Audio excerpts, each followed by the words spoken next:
Selamat pagi Bapak, Ibu, dan saudara-saudaraku. Semoga pagi hari ini kita semua sudah bangun dengan sehat dan semangat baru untuk beraktivitas di sepanjang hari ini. Mari mendengarkan firman Tuhan untuk menjadi pegangan kita sebelum kita melanjutkan aktivitas kita.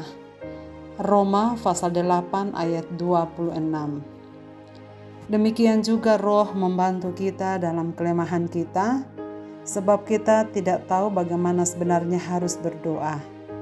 Tetapi Roh sendiri berdoa untuk kita kepada Allah dengan keluhan-keluhan yang tidak terucapkan.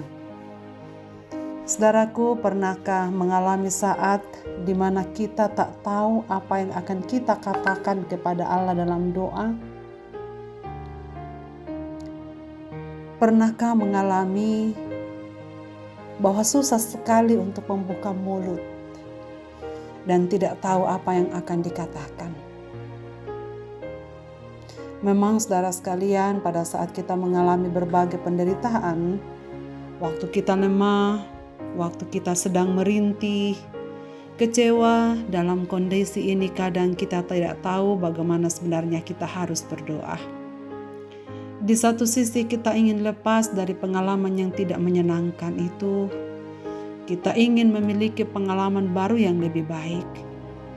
Kadang-kadang kita tak dapat berdoa karena kata-kata tidak mampu mengungkapkan kebutuhan yang kita rasakan.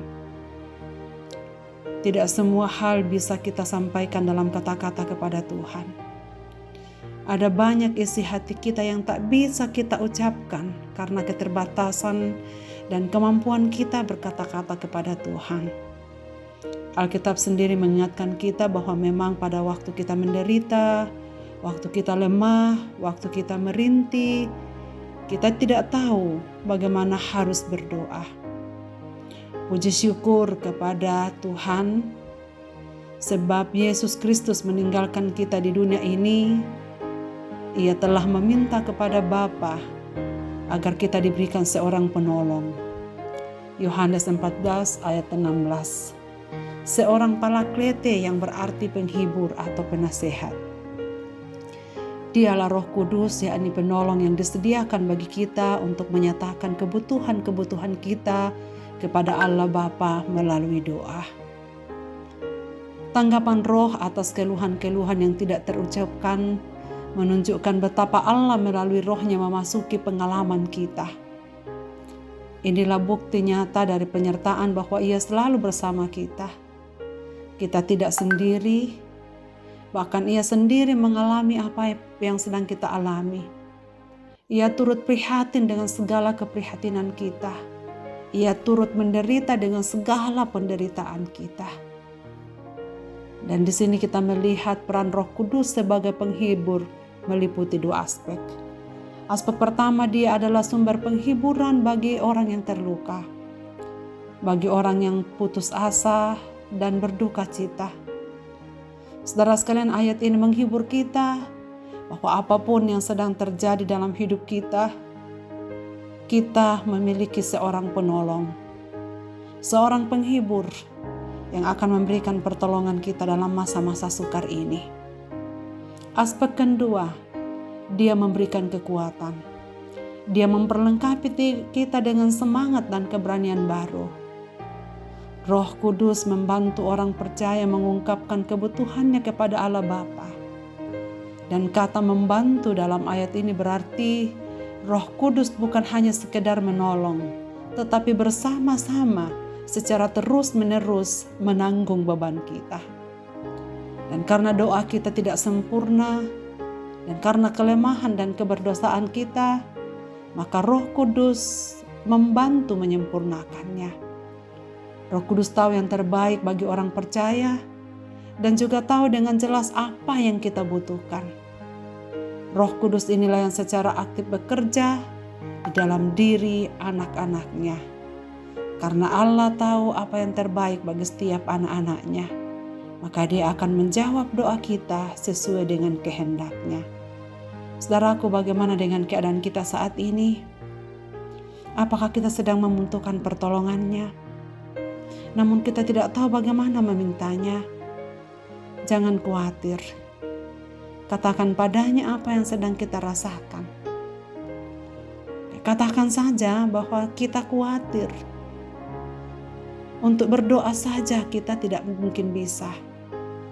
Dan kita butuh pertolongannya. Marilah kita berdoa. Bapa di sorga, kami bersyukur karena Engkau tidak meninggalkan kami sebagai yatim piatu di tengah-tengah dunia ini. Terima kasih Engkau telah memberikan seorang penolong bagi kami. Yesus Kristus dalam roh-Nya yang menyertai kami di sepanjang waktu. Terima kasih ya Bapa karena Engkau membantu kami dalam kelemahan-kelemahan kami. Engkau menghibur kami dikala kami terluka, putus asa atau berduka cita, atau sedang merintih kesakitan.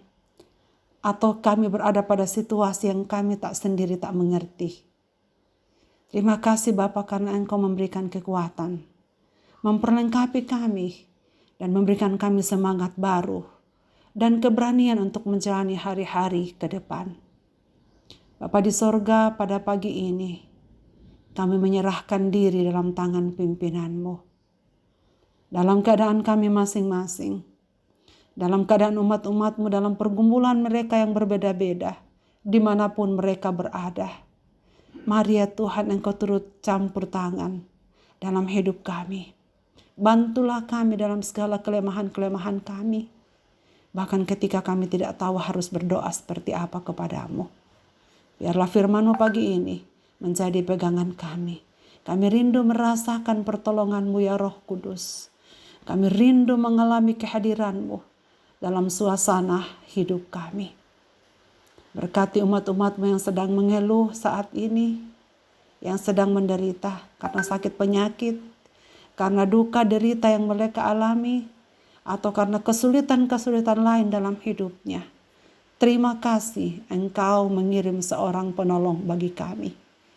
Dan kami tidak sendiri menjalani kehidupan ini, tapi Engkau Allah Tritunggal yang tetap beserta dengan kami. Karena itu Tuhan, dengan semangat dan keberanian baru, kami akan melangkah di sepanjang hari ini. Di dalam nama Tuhan Yesus kami berdoa. Amin.